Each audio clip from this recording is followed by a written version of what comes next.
As you know, bonsai making can get super expensive, so what I started to do is make my own pots. Um, just give you a little demo, quick show of some of the pots that I have been making. Pretty rough looking. What I started out doing was making these. Now I just make them out of pure cement. So I started out making these original ones. I just get regular cement, and then I got some sand from just sort of a gravelly zone. It's really fine, and I have learned that I have to mix it at about 50-50 on the bag. It'll say, you can do various mixes, but to keep them strong, I do 50-50. Remember to use gloves when you don't want to breathe in any of this cement as it's happening. So what I did is I went to the dollar store and got a bunch of Tupperware. Like I said, I started making these square ones, and you try to find one that fits perfectly in there. You use these little this styrofoam to make a base that this can sit on.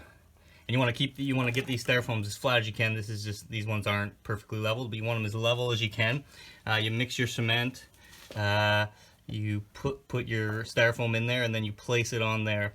One of the things you really want to do is get the table level, and then so you're not having edges and lips. Like this one's actually quite level, and so that's what you kind of often want. Now I have gotten other ones where you've had sort of let's just show over here, a little bit of a wavy effect, which can be nice, but here there's bumps and rimples and stuff like that. And so sometimes what I found is if you can't find the right side, you have to pack all the cement in and do it along the sides here, and you end up getting a thicker wall, which can be good for strength, but it limits the size and makes the pot look a bit chunky. So that's what you have here, where here I've actually packed that in and made the cement. Now what I do when I'm trying to keep the wall up straight is I'll pack it in, and I'll grab cement and I'll just throw it, and that's why you're getting all these little bumples here. But it will hold the cement in there so the wall doesn't slough down. Now you can see the trouble with that is that you get these holes in there because you can't quite jiggle it enough to get all the air bubbles out. So it really weakens the cement, and it gives you this holy look, so whether you want that or not. Then I came across this cement dye, and so I started making red pots. Originally I had made just these gray ones, and I really actually like the gray, and then I found the red, and so you get this red almost terracotta look to the pot. And like I said, I started with these square ones, and then I really like these more round ones. And so then I found some rounder Tupperwares that I could use, and these are, you pay a couple bucks for these. Also using baking pans, these sort of aluminum ones. Now they fold out, and the weight of the cement, so you get a really weird shape. Some of the tools I use for making cement is this. I got it at a garage sale for $1, a couple bucks. Same with this. I use this file to file down the edges, just kind of make it smooth. This just cleans. This is just a barbecue scraper, and I use that just to clean the file because it gets pretty clogged up. One of the things that I found is I'm making these little feet. Now I don't love these. I'm really starting to work on my cement and my pots right now. At the start I was just making a bunch of them, but so these type of ones I was just using egg cartons and filling them up, and then had different sizes. Now these ones are just big ones, but and then I was making these ones. Now if they're not level, you get a little wobbly on the pot, so that's not good. So I really want to improve on my footwork, and then instead of cementing because I've seen videos where they cement it in, I just use Gorilla Glue to cement these to the bottoms of the pots. And here's one that I did with just it's not, you probably can't see, but there's a slight amount of red dye in it, but then I used the red feet, so that was a mistake. So it contrasts a bit, not so good. You want to use the same color cement as you do the feet. Here's a pot that I actually used this for, and I actually flipped it upside down. I tried something different. Instead of putting it on the inside, I flipped it upside down. That's why it's so thick, and I just sort of layered it on.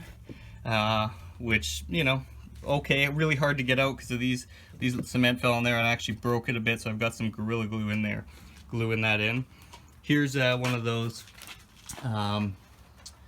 baking dishes, and so you can see you get all these things, but I found it with a little bit of a ledge.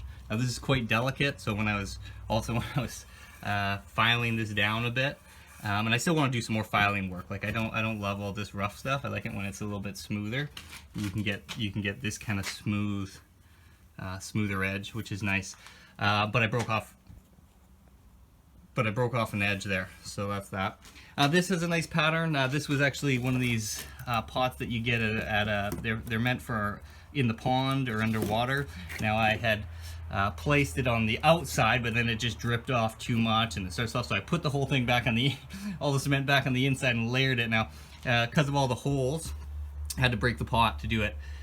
So, you know, I could always retape this back up or something, but it'll have cracks and stuff, so that's probably garbage, unfortunately. But what it does is it gives you this sort of, you know, you can see you get this nice texture. So, you know, and again, you know, when you're hand doing it, it's hard to get that level top that you get when you use the Tupperware, and you can use a little more moist cement for that. This is the ones that I like the most here, is these sort of oval ones. They have a little, they often have little ridges, and there's little, it's like lines, and they curve around a bit, so it gives you this wavy look. And some of the other ones I've made, I haven't made the level at the top, so you can actually get a little bit of a wave, and that's kind of an interesting feature to it. These are kind of my favorite ones that I've been making lately. Down here, I've been trying to make trays, very unsuccessful, broken a few, so haven't quite figured out a system that. I think I just need a better pot or a perfect setting, something to set in to just make the level right. Some other things here, you know, sometimes you find like nice wood bowls. These are got garage sale. You know, all I'll just do is I'll drill some holes in here, and this should just turn out to be a nice pot. You know, it's pretty small, but it's garage sales. You'll find all kinds of good things. Same thing here. I found this at a garage sale. Now, it doesn't have holes. Often you'll see pots that don't have holes in it. So it's just not good for bonsai at all. So I actually get the drill, and I try to drill in here. Now I haven't had success yet. I think I need to get some different drill bits. It won't drill through it. I'm just grinding away, making the worst noise. So, well, there's sort of an overview of making bonsai from cement. It's lots of fun. Just get in there. Like I said, wear gloves. You want to be protected, and try not to breathe in that dust, even when you're grinding it off.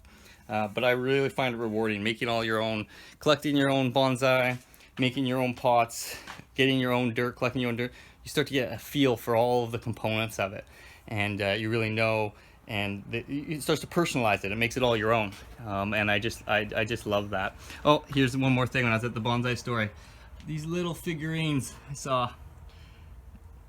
Not the bonsai store, sorry, at the garage sale. These teeny little figurines. I got some over here. Maybe you can see that.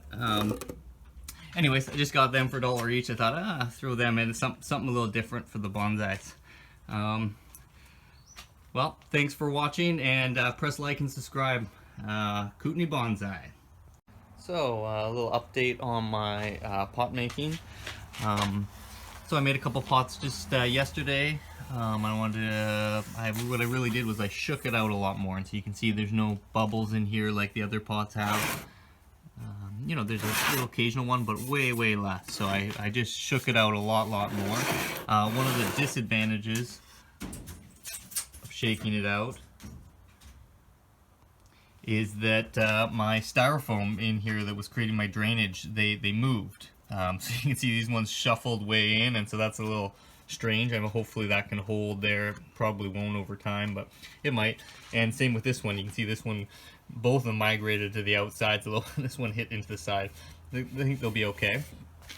Another interesting thing was that I had in my Tupperware casting, I had done red ones previously, and so there was leftover bits of cement in there, and I tried to clean it out with no avail. So then when I redid I did some gray ones because I really like the gray.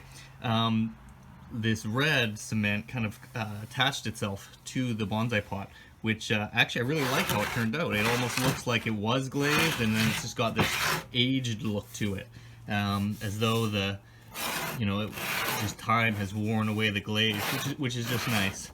The final piece I want to say is I pulled them out, I want to say 24 hours later, and they were a lot easier to get out of the molds. If they harden in there, they just attach to the Tupperware or to whatever mold you have, and it makes it a lot harder. As well as I use the file to grind them down. It was way easier. They're still not quite entirely dry, but it was just way easier. Once I let them dry like this is just really hard and gnarbly. and hard to grind down. It takes me a long time. And the dust is actually much finer on that than when it's semi-wet. It basically just came right off. I mean, even with your hands, you start to move it like this and bits mold. So just a few more little tips to pot making. Hopefully that helps. Don't forget to subscribe and like.